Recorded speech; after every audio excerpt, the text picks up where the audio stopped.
Kama una jirani yako mualike aje kuitazama Yanga apate burudani. Kama kwenye timu yako unaye Pacome Zouzoua, unaye Prince Dube, huwezi kuwa na wasiwasi wa kumwalika mtu aje angalie burudani. Naomba nirudie hapo.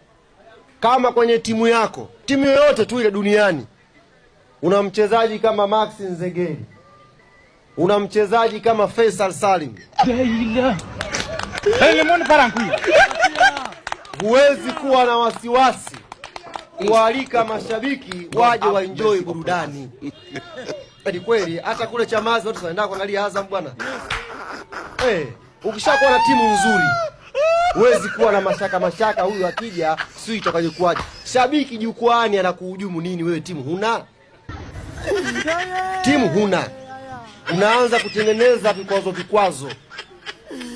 Ndio maana narudia tena. Ndio hapo umeweka msisitizo hapo. Kama una wachezaji wazuri kama Pacome, timu yako ina Max Nzengeli, timu yako ina Niache na changanyikiwa mchungu wangu. Jibril Sila, timu yako ina Faisal Salim, timu yako nyewe mnashangilia nini? Timu yako ni nzuri.